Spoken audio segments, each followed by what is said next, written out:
అఖిలాండ కోటి బ్రహ్మాండ నాయకుడు తిరుమల వెంకటేశ్వర స్వామిని దర్శించుకునే భక్తులు స్వామివారి దర్శనం తరువాత అంతటి విలువైనదిగా భావించేది స్వామివారి లడ్డూ ప్రసాదం మాత్రమే. తిరుమలకు వచ్చిన భక్తులు తమ తమ స్థాయిని బట్టి లడ్డూలను తీసుకువెళ్లి తమ తమ గ్రామాల్లో బంధువులకు మిత్రులకు ఇచ్చుకుంటూ ఉంటారు.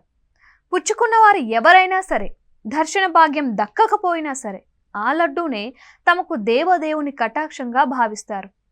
అలాంటి లడ్డూ ప్రసాదాన్ని తిరుమల వచ్చే భక్తులకు కోరినన్ని లడ్డూలు ఇవ్వడానికి టీటీడీ ఇప్పుడు చర్యలు తీసుకుంటుంది. కొన్ని నెలల కిందట భక్తులకు లడ్డూను ఆధారిత రేషన్ విధానంలాగా ఇవ్వడానికి టీటీడీ ఇప్పుడు తమ ఆలోచనను మార్చుకుంటోంది.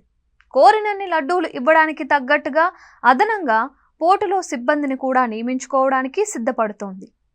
బిఆర్ నాయుడు నేతృత్వంలోని పాలక మండలి ఏర్పడిన తరువాత వచ్చిన మెరుగైన నిర్ణయాల్లో ఇది కూడా ఒకటి. తిరుమల శ్రీవారి పోర్టులో ప్రస్తుతం రోజుకు 3.5 లక్షల చిన్న లడ్డూలు, 6,000 పెద్ద లడ్డూలు, 3,500 వడలు తయారు చేస్తూ వస్తున్నారు.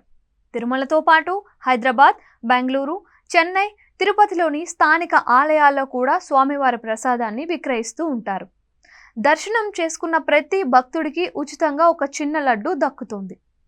రోజువారీ స్వామిని దర్శించుకునే భక్తులు సగటున గణాంకాలు పరిశీలిస్తే 70,000 లడ్డూల దాకా ఉచితంగానే ఇవ్వాల్సి వస్తుంది. ఇతర ప్రాంతాల నుంచి వచ్చే భక్తులు అదనంగా తీసుకువెళ్లాలని కోరుకుంటారు కనుక లడ్డూలకు డిమాండ్ అధికంగానే ఉంటుంది. గతంలో భక్తులు కోరినన్ని లడ్డూలు ఇచ్చే ఏర్పాటు ఉండేది.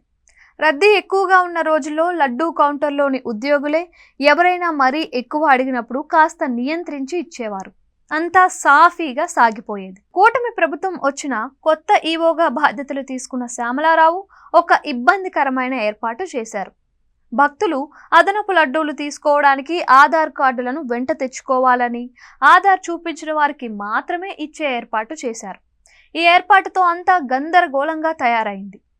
టీటీడీ ఈవో తీసుకున్న ఈ ఆలోచన రహితమైన నిర్ణయాన్ని బిఆర్ నాయుడు చైర్మన్గా పాలక మండలి ఏర్పడిన తరువాత ఇప్పుడు సరిదిద్దుతున్నారు.